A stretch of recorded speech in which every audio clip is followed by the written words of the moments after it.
wait. I'm not giving up. It rained.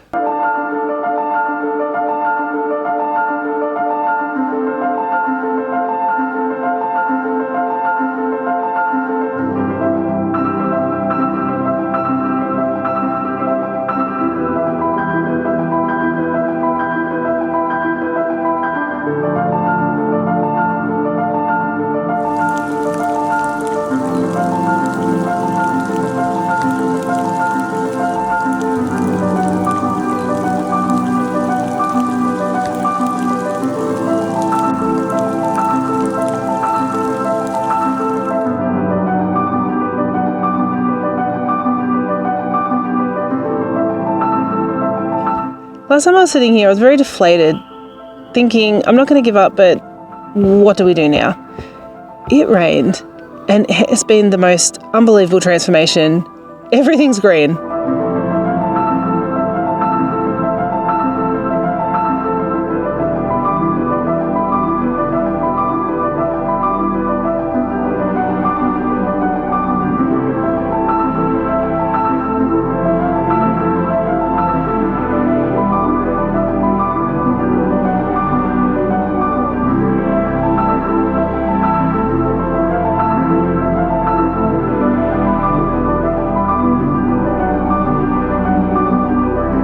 I feel like I have this renewed vigour, a new pep in my step to get things done and to get back onto things, and I can actually plant more plants and continue on with the veggie patch because we've actually got water.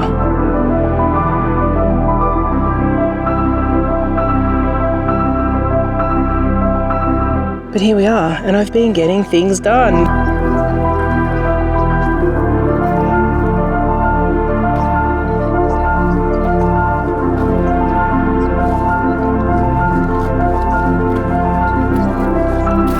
These grapes I put in this season, and they hadn't really taken off because it's been so hot and dry.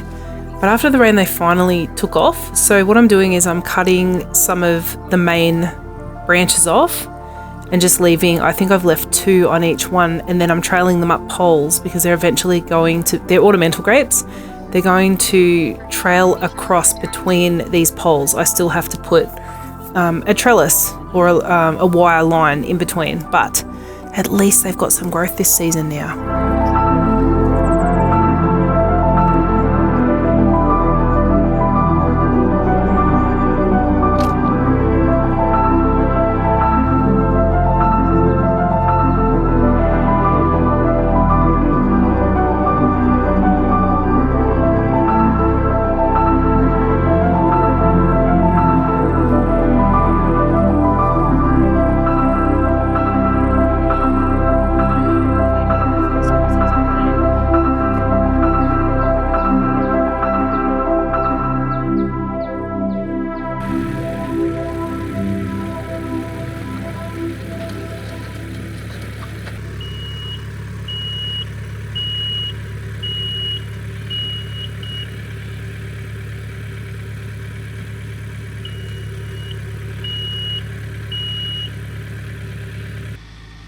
This is us building some goat fencing, and it's going to mirror the veggie patch, and it's going to look so good. I can't wait to get it done, and I can't wait to show it to you.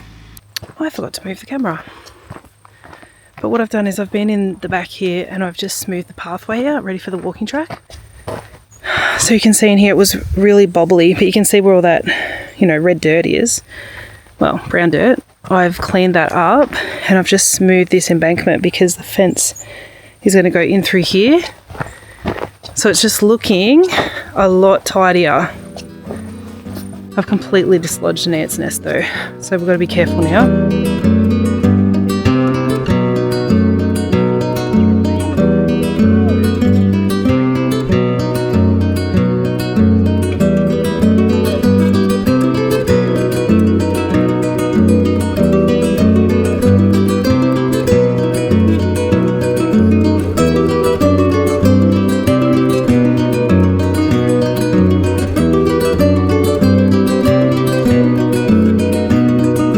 Came very close to being stung by hundreds of wasps, because when I pulled that big log off there was a massive wasp nest. I'm gonna go inside and get some poison. Whew, that was so lucky, because I'd also been reaching my hand under that spot as well. It's just under there.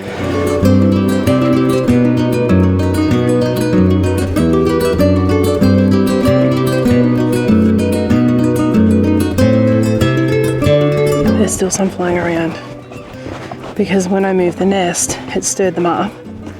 So they weren't all in the nest when I did that, which is not the way to do it. You'd normally do it after the sun goes down, so they've all gone to bed. But no, I was hoping to work on that area today, which I think we're going to have to abort mission on that now and just leave it for a couple of hours and come back. Another job I want to get done is I want to fill up the potholes on the driveway, so I'm going to hop on the tractor and get that job done. Anyways, as I've said many times before, we pivot.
When I originally put in this strawberry patch, I laid thick cardboard down and then put mulch on top, and I had tilled, so there was no grass there, but of course there would have been tiny little pieces of couch grass, and it's all spread under the cardboard and made a huge network of weeds and grass. I basically had to just sift through the whole thing on my hands and knees and pull it all back out.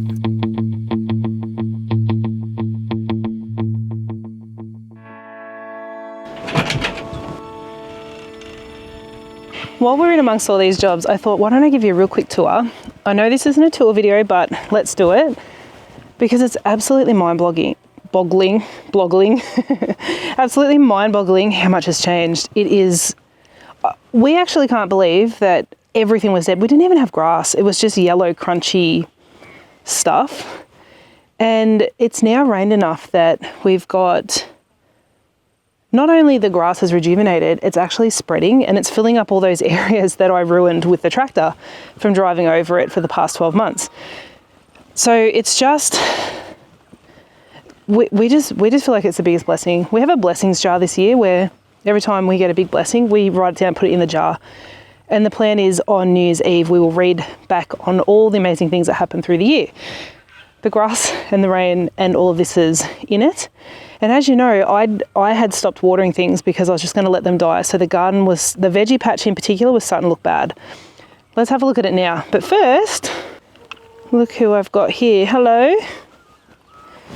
Oh, they're still a little bit scared. So this is Dumpling and Pebbles. Hello. And all our chickies are out in their little run at the minute. So we've got 7 hens and 3 little chicks. And they're looking at me because I am the giver of food. Learn so fast. Let me show you the grass to begin with. Okay, it is just out of control. We had nothing and now look at it. It is just absolutely going crazy. We do need to get in and mow because there's a lot of patches, and if you keep it mowed nice and low, the roots will spread and it thickens your grass up. Whereas at the moment, all of the energy is going into the blades of grass, which is not quite what we want. But this area here, it hadn't patched up yet. It's looking really green. We'll go over to the oval because with the situation with the rain, I now haven't had to water it for, I think, 3 weeks. But I'm trying to think when that video was. It rained not long after that video where I basically said we have to just give up on half of these things this season. I haven't watered it. I think not long after that it rained, which was just amazing. And I just haven't got back to being able to show you everything because I've been so busy. We had John Deere here filming, and I had some big photo jobs on that I had to focus on. So let's have a look at the oval. It's very patchy, but it is doing so well. I was even concerned that because of all the heat that we were going to run out of water, and I didn't actually even think we'd get this far along, to be honest, this season. And I thought it would just have to sit like that over winter. But there's some sections that are really thick, especially over the back over here. It has really thickened up over this side. And it does get more sun over here. But look at this. There's a lot of weeds in it. And here's the tyre tracks where someone drove over my oval in the tractor. Just absolutely, honestly, like stupid. I'm a bit annoyed about it. But anyways, look, it looks really good. So for us, this is a huge blessing, but also a huge weight lifted because it was getting to be a very, very involved job babying this oval, and just, we've invested so much money and time and energy into this oval, and I just thought, oh no, we're going to go through winter and still not have it. Like, it's going to have to establish next season. It would have been an 18-month project if that had happened, whereas I would say we're kind of at the point where this is pretty well done. Fire pit area is getting a bit rejuvenated because I had to get the crusher dust it's crushed granite actually, for over on the start of the walking track, which was the project for John Deere. And I had it all dumped in here. So I moved all the stuff out of the way of the fire pit, had it dumped in here. So now what I do, I spread that out, and that's gonna fix all that up ready for winter. And then all the mulch, which was for that John Deere project, I had it all dumped here so I can just spread it out. But you can see with all that rain, we had weeded all of this. It was looking nice and bare, but this weed is just the biggest pain in the butt, and it's all back. So I've got to get on top of that now. The birch trees, which I was very worried about. I was out here every 4 days trying to deep soak them. So despite that ridiculously difficult summer, we've got 11 that survived. But this one died a couple of weeks ago. This one, I saw it on the way out a week ago, and I did not realize that it was actually out. Oh, it's actually still got cambium. See that green? If I had done that and it was brown under, the tree would, so it's not actually dead yet. I wonder if I pop some sea salt and stuff, I wonder if it might just go dormant early, so I won't rip that one out. I'm pretty sure I've already checked this one. Yeah, it's gone. There's no green there. But that's a little trick. If you think you've lost a tree, just scrape back some of that bark, and it depends on the size of the tree of, whether you can use your fingernail or not. You want to see if that layer underneath the bark is green or not. If it's green, then the cambium layer is still activating, and running through the tree, and it's still giving the tree life because it's like a vein system for the tree. Our ornamental pears all survived. The one right on the end is the only one that looks a bit iffy, and I am tossing up if I should go buy another one. Just, even if I plant it somewhere else on the property, so if this one does die, I have a backup. The trees are really confused at the moment, and they're flowering. I've noticed the ones down the lane are flowering as well. Oh, we've got to sort this out. It's shooting from its rootstock. That has to go. You can't let that happen on your trees because it will take over. The rootstock will take over if it starts to shoot below the graft. So I need to get out here and clean that up ASAP. There's another 2 that I can see it's doing to as well. Sometimes it's a protective mechanism for the tree. The tree is having a hard time and it thinks I need to self-preserve. But unfortunately it's the rootstock that tries to self-preserve and send up new shoots. Some trees just do it, and it also could be because we've had so much rain and it's just invigorated everything. So if you've got trees doing that, you need to get on top of it. Let's go look at the veg patch. This is magical, what has happened here. I kind of can't fathom it, and I feel like it is a real testament to how resilient plants are, because the majority of this veggie patch I had stopped watering, and it hadn't been watered for nearly a month when the rain did finally come. And I had hoped this season that I could have a veggie patch like this and for it to look so abundant and full and beautiful. And that was one of the reasons I was so deflated. I just thought, oh, all that work and I'm not going to see it look its best. It's pretty much as big as what I hoped for this year, which is amazing. The only thing we're missing is the the beans. It became the sacrificial plant because the grasshoppers just absolutely decimated it, and it just meant that we never got anything off it. But I sort of thought, okay, I'll leave it. While they're eating that, they're not eating other things. So I just did it. We do have a little bit here that's taken off. I think snails have got into that as well. And I was digging out weeds in here.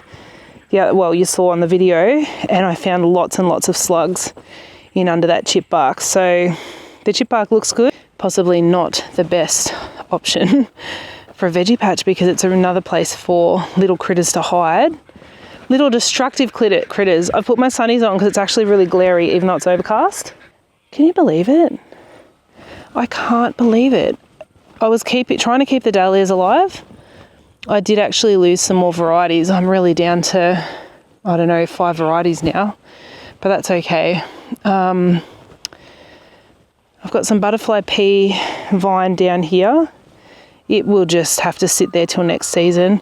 But look at this. This is a mound of cucumber, tomatoes, which I forgot to tie up. I actually thought it had died, to be honest, but it's come back. Cucumber, tomato, and tomatillos. Then I've got because I was hoping I'd get enough vegetation to sort of hide these compost bins. Because the plan is all of the compost goes in here. The stuff that we don't give the chickens, so from in the house, all the chicken bedding with their manure, and just whatever weeds that aren't too invasive go in there. And the plan is we're just going to compost it in place, and I do probably need to put a lid on it once it starts to get too wet, and then we'll lift the whole thing off, and then that replaces the soil for that whole bed come spring. And the same with that one. I've got a little one over there. Look at this. This is my path. This is what I dreamed of, that you wouldn't be able to walk through. Like I've got to really step over to get through that pathway. The rows look terrible. Moroni's actually been in, he's tilled it for me, because this whole plot, I'm going to pull out these, it's about to start raining again. I'm going to pull these poles out. This is going to be one big veggie patch. So I need to get in here and pull all the weeds out, and it's time for me to put a whole heap of winter veg in. It's actually past the date, but as you know, I'm always running late. And then, so it'll come all the way up here. I will put a pathway through here, I think. So that'll be one big block for veggies.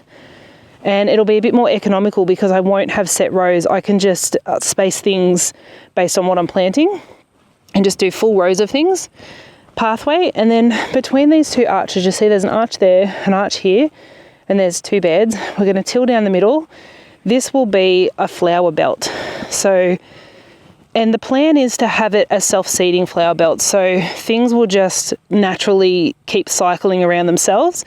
We've already got Nigella, the feverfew. I don't probably need that much of it, but I've got it. The zinnias, they're good at these are all self-seeded.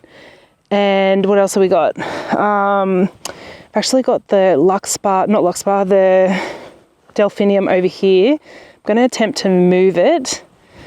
So then this will just be a belt of flowers because the pollinators have been insane this year in the garden, which has been amazing because they really struggled.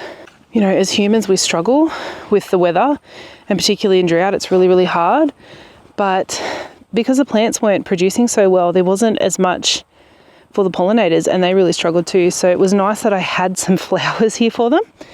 And I can see them now, but I tried to come out here in the middle of the day yesterday to pick some flowers and I just couldn't do it. They were just covered in bees, which is exactly what we want. So that's going to be a flower belt, and it's kind of smack bang. I'll still have flowers in the veggie patch, but it's smack bang in the middle of the whole area to hopefully they have to fly over everything else to get to the flowers, and they might stop on things on the way out and help with the pollination.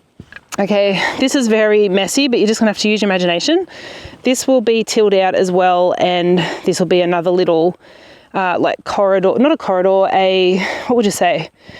So we'll have the veggie plot there, and this will be like a half-size plot there, just for some more veggie rows. And I've got my, what are they called? Chrysanthemums in here. I'm going to move them as well. So I'll just let them flower this year. Then I'll do the cuttings and move them to another space. We'll have another walking path here. This will be mulch, just mulch like the one up the back I'll show you in a minute.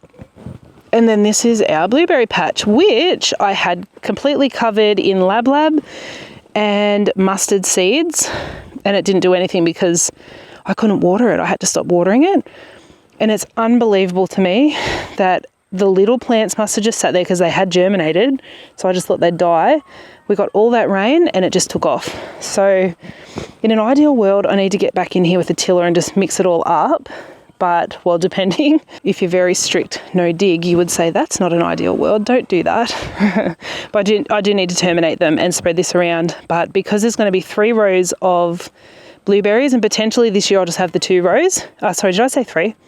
3 rows, but this year I might just plant out the 2 rows and leave the middle empty for now because the blueberries are so expensive, the plants. And I had bought them all for the 3 rows, and with all that heat I lost, I don't know how, I think I lost about 10 plants. So I lost about $200 worth of plants. It just sucks a little bit because I had really nice varieties. I had it all planned out. They were all not all different. I had about 5 different varieties. I just thought, oh, it's going to be so great. Like cross-pollination, everything will... Anyway, the flowers were going to be great. We were going to have good harvests in a few years. But anyway, it is what it is. So I think I've got enough now to do the 2 rows. And actually in Yak, they've got one of the varieties up at the supermarket for sale at the moment. Pricey, like $20 for a 12 centimetre pot, quite expensive. And I haven't been able to find them wholesale. So I'm just having to suck it up with retail pricing, you know. It's a luxury when I can get wholesale. Yeah, so that's where we're at. I've got some other plants coming up in here that look like, actually looks like broccoli. So I don't know what I've done there. I did mix some seeds up. Even around here, it was just bare dirt and the grass is coming back, which is going to be really nice because it's protective. The only bugger is it's couch grass, which I hate. So we're just going to have to deal with that. This is going to be so cute once it's the mulched pathway, which might get done next week. But this is just the most exciting part of the entire... I actually think the entire property right now. Look at my summer flower meadow. This was a cover crop on top of the raspberry patch, which is going to be planted out in winter. I've got to wait for the plants to go dormant and then I'll move them. So I had a whole heap of cosmos, which didn't come up, zinnia, sunflowers, and shelling peas. I put the shelling peas right on top of the rows where the raspberries are going to go because I want the nitrogen. And everything else I just kind of spread around, and I spread it through, you know, the aisles mainly. And then the plan is to sort of mound up those soils. So I'm going to chop all this back into the soil, let it sit, and then midwinter plant out my raspberries ready for spring. But it just came out so much better than I thought. And this was another project I had to stop watering, but I cheated a little bit. And every time I had this hose on, instead of turning it off when I was walking around, I would just hold it out here. And as I walk past, I'd walk past really slow because I had to walk up the back here to water a watermelon and 2 crepe myrtle trees. So I would just like walk along really slow, like dawdling, telling myself I'm not wasting water. So it must have been enough to keep everything alive, which is amazing. Oh, it's so pretty. I feel like we need a full meadow of this next season. And I'm actually thinking, like, I love growing the flowers. I miss growing them, but I never liked growing them in the rows. I found it so high maintenance. I think I'm just going to do the flowers like this. And it's so much more fun to pick them too. Like you're walking through a flower meadow to pick your flowers for the bunches. And we do mixed bunches anyway. Like I'm not taking orders for, oh, sometimes I do. Like this morning I did one, it was all pink. So, but it's sort of like you just pick the pink ones out. It is so fun. So I think that's a strategy moving forward with the flowers, which is kind of just an accidental thing that I've come across. But this is the crepe myrtle. It's going to grow into quite a big tree. It's going to look beautiful, but look at that beautiful foliage, the dark burgundy and then the pink flowers. So pretty. So yeah, look at that. Stunning. And then my peas, I think James has been out here and he's picked some, but they're so fun. Like it would have been great to grow enough to store for the winter. That was the plan. But of course, that didn't happen because of the drought. But look, they're not quite big yet, but they're so sweet. And I'll just drop the mess because it's all going to get tilled in. Yeah, corn. It didn't pollinate properly, so we weren't going to get much of it anyway. I've just left it there. What I'd like to do is get a mulcher, like a machine. I'd actually love one for the back of the tractor, but they're very expensive. So I guess if there's any companies out there that want me to showcase that, happy to do a swap for videos. Just putting it out there. We had to just let it go. So the plan is mulch it all up, dig it through the soil, and that helps create better soil in that space. The potatoes I harvested, I got those out right before it rained because I knew the rain was coming and they were ready to get out. So I was like, okay, we can get a little crop of potatoes. These vines, I completely stopped watering. I thought they were dead. I actually thought they were dead. There must have been enough root in the ground for them to take off again, and look what they did. We won't get any pumpkins. There's not enough time. But the bees are loving it. It looks pretty, and it's going to create organic matter for this plot. Look at all the weeds though. I weeded all of that out before the rain. That was nice and bare, but that is purslane, and it is such a pain in the butt. We've got a couple of little watermelons that have come through since the rain, growing very fast. I don't know what they'll be like, but I will keep watering this now. I've left my garden fork in there. I've still got to weed all the way up there. But the one thing I'm worried about is the purslane has these tiny little black seeds, and if it's going to drop, it hasn't gone to seed yet. I need to get that out ASAP before it goes to seed. Anyway, that's the thing. My red dahlias that I thought I had lost, I didn't actually think they were going to make it. I have lost some of them because that was a full row. I am actually going to be able to save enough off that for a full row next year, I think, and we might be back on track to try to get them for Valentine's Day, which we didn't do this year because we had nothing, and it was so hot and I was so deflated I actually couldn't even be bothered buying them in to do anything, so we didn't do Valentine's Day at all this year. But yeah, that's where we're at. The dams are full, or close to, like they'll fill up.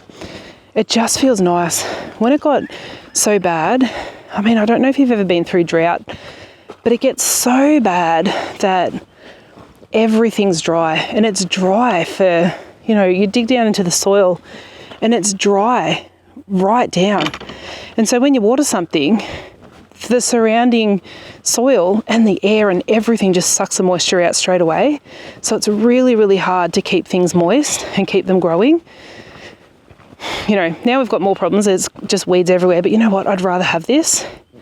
And I've even had this idea that along fence lines and things, otherwise we've got a whippersnip a lot, I'm going to get in there and plant, I don't know, like little daisies or something that'll just keep flowering. And so it'll look like it was meant to be like that instead of just grass. So I'm going to get back onto my projects that I'm trying to get through this week. I've got an enormous amount of weeding to do, which this is your reminder. Get on top of it. Go and do your weeding. Listen to a podcast or something while you're doing it. And I'm not going to put you through watching me weed. So we'll end things here. Thank you so much for watching. Thank you for your prayers and your well wishes with what we were going through with no water and all of your ideas. I think we're out of the woods, which is amazing. See you next time.